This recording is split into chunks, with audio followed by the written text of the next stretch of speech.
certain things which you should point out. Like in the, you're building new cities, Neo City, you know, our construction people are not given that kind of a chance. They should be Egypt, yeah. There are 2 companies, 3 companies I know, but there are many companies. We wish that, you know, that construction area may be. Well, the only problem is the guarantee. I think this is the only problem. So that's why we're investing now to take one of the banks here in Pakistan. We are the council. To take one of the banks here in Pakistan to let some of the investors here to be part in our bank from here and to give a guarantee for them to go for any kind of project facilitation between both.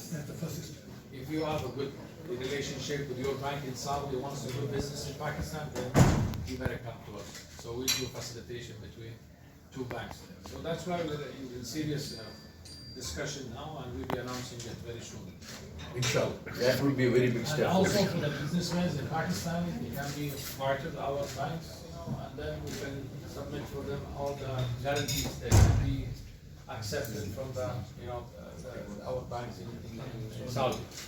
My proposal was, like in the current very good relationship era, we should have some sort of a counter